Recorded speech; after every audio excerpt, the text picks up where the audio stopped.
السلام عليكم ورحمة الله وبركاته. أهلا وسهلا بكم في مطبخ لقمة زمان. جاي أحضر معاكم الفطار المشكل ده اللي أنا عاملاه. بندي لبعض مجرد أفكار مش أكتر. صنف واحد من دول يكفي فطار. إذا تواجد كذا صنف خير وبركة، ما تواجدش وظروفنا النهاردة مش قد كده يبقى الحمد لله صنف من واحد من دول من كفاية. معايا بن العميد النهاردة اللي أنا هعمل منه فنجان قهوة، ومعانا الجبنة البيضاء على الجبنة الشيدر على الجبنة التركي على القشطة. معايا مربى فراولة ومربى جزر. الجبنة التركي ده زعتر بالسمسم وزيت الزيتون، وده زعتر بالسماق وحبة البركة. معايا المرتة، الفطير، البيض، العسل الاسود، السميد والخيار والزيتون. واهلا وسهلا بيكم، ويلا بينا نحضر الفطار ده مع بعضين. اهلا وسهلا بيكم. النهارده مقاديرنا بسيطه وسهله، هنتعلم فيها ازاي نعمل الدقه الصعيدي اللي طول عمرنا اهالينا كانوا بيعملوها لنا وكنا واخدين عليها. زمان كانت الدقه الصعيدي دي كانت بتتقدم لنا يعني تصبيره بدل الجبنه القديمه مثلا، بدل حاجه واخدين عليها. وكانت البساطه زمان سهله وجميله، واهم حاجه كان الرضا بكل شيء، ان كان فيه ولا ما فيش، ان كان البيت مليان ولا ما فيهوش. ست البيت اجدادنا وجداتنا كانوا يعني بيتصرفوا باي طريقه، كانوا بيعملوا لنا الدقه دي. بس احنا بقى بطريقتنا كده الحديثه هنعدل الدقه شويه. الدقه الاصليه كانت السمسم وحبه ملح وحبه كمون وحبه شطه، لكن احنا هندلع بقى الدقه لان زوجي الله يبارك له ويصبحه بالخير ويبارك لنا فيه ويرزقه ويرضى عنه ويرضيه زي ما هم راضيين. الله يصلح حاله جوزي الحبيب، ويرضيه مطرح ما هو قاعد يا رب، ويسهل له ويفتح في وشه ويفرجها عليه، ويبارك له في بيته وفيا وفي ولاده ويبارك لنا فيه. ارحم الراحمين الحاج الغالي طلب مني الدقه وانا هعملها له، بس انا هدلعها بقى لاجل عيون الحاج. احنا عرفنا المكونات الاساسيه. انا بقى هزود فيها كاجو على بندق. الدقه اللي انا هعملها هزود فيها الكاجو على البندق على حبه لوز مع السوداني والسمسم والكمون مع الكزبره والشطه والملح عشان عيون الحاج الله يصبحه بالف خير. وهبعتها له مكان ما هو بيشتغل. هحط له فيها كاجو وبندق ولوز مع السوداني والسمسم، وهشتغل فيها وهوريكم دلوقتي هشتغل فيها ازاي. كل ده هحمصه الاول. هنبتدي كده نحمص المكونات كلها واحده واحده على نار هاديه. الكاجو مع اللوز مع البندق مع السوداني احمصهم في وحدتين قشر من السوداني. احمص كده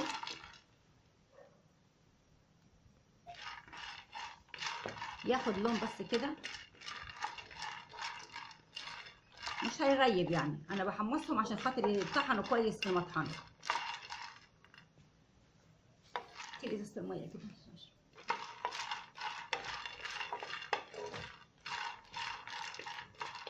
بصبح عليك يا حاج هنا وبقول لك انا بعمل لك الدقه اللي انت طلبتها،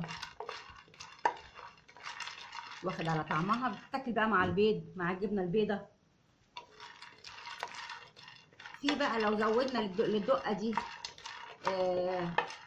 بذر شبت اللي هو عين الجراده، هتبقى روعه روعه روعه روعه روعه. بس هو مش عايزها بعين الجراده، هو عايزها كده دقه صعيدي على اصلها كده. بالشكل ده كده نطلع بس الرطوبه منه مش كتير.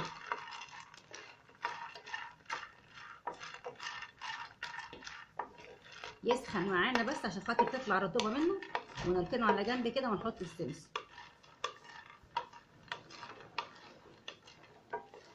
شويه كده.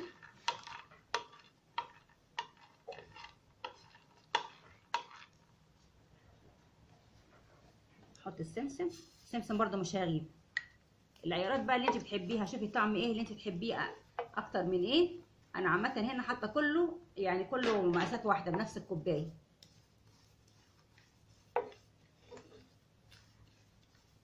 اسخن السمسم كده كله تحميص ورا بعضه كده، بس مش هطلعه من الطاسه عشان يفضل محتفظ بالسخونه بتاعته يعني. كله في وسط بعضه ما يجراش حاجه. يسخن بس عشان لما يتطحن كويس.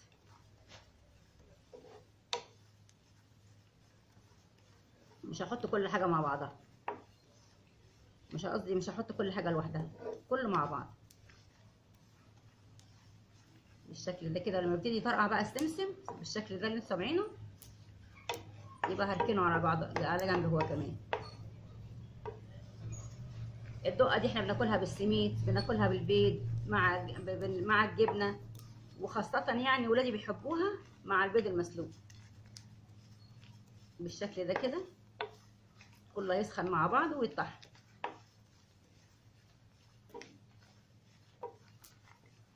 مش عايزين الحاجه تاخد الوان كتيره يعني، لا.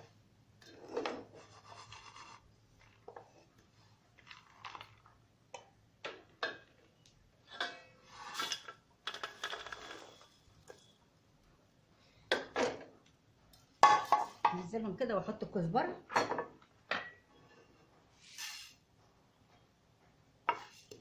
وخلاص نبتدي الطحن بقى. الكزبره ما بتاخدش ميه كتير.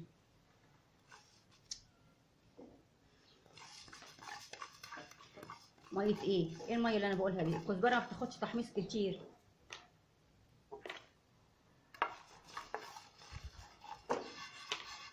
عشان خفيفه وبتتحمص بسرعه.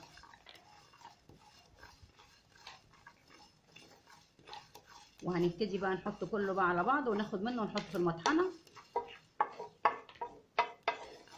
ونقدم النهارده الفطار ونعمل البرطمان للحاج، ويبقى احلى فطار ان شاء الله.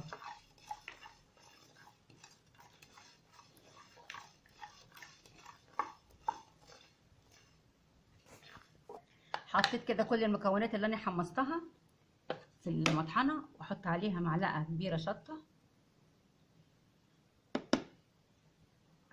ومعلقه كبيره فلفل اسمر، وابتدي هطحنه بقى عشان صوت الخلاط المطحنه ميبقاش جامد، وارجع لكم. كده انا طحنت في المطحنه. نحط الملح اللي احنا عايزينه، معلقه كبيره ملح، معلقه وشويه يعني، امال هي اسمها دقه ليه كده؟ عشان ما حطيتش ملح مع حضراتكم، نسيت احط الملح. وهبتدي اضرب مره تانية واخلط الخلطه واوريها لكم في المرحله النهائيه. كده حبايبي انا خلصت الدقه. وما تقعديش تطحني فيها لما تطلع الزيوت بتاعتها، لا خليها خشنه كده وحلوه، وتظبطيها كده في الملح بتاعها. وعلى شرف الدقه بقى حضرت الفطار حضراتكم شايفينه كده.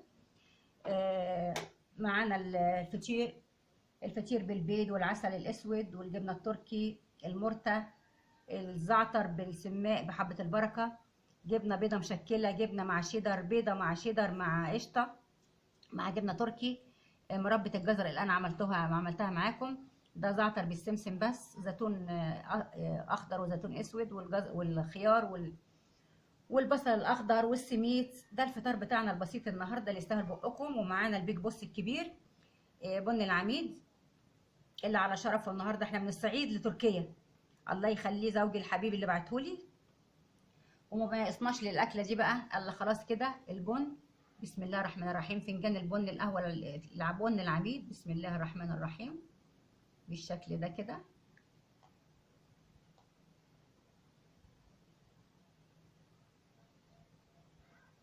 ويبقى كده انا حضرت الفطار اللي يستاهل بقكم يا حبايبي، وصحه والف عافيه عليكم. بنعمل ازاي بقى؟ احنا بناخد السميد كده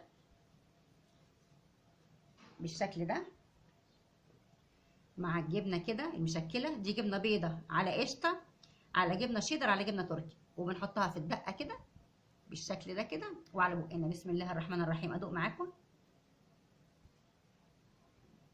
بسم الله ما شاء الله، الدقه روعه. او طبعا بالبيض ونحطه في الدقه بالشكل ده. بالنسبه للفطير والسميد انا مش عاملاهم، انا شارياهم من بره، بس هعملهم معاكم ان شاء الله. وده فطارنا البسيط يا حبايبي، واهلا وسهلا بيكم. ومن مطبخ لقمة زمان نحييكم وشكرا ليكم وسلام عليكم.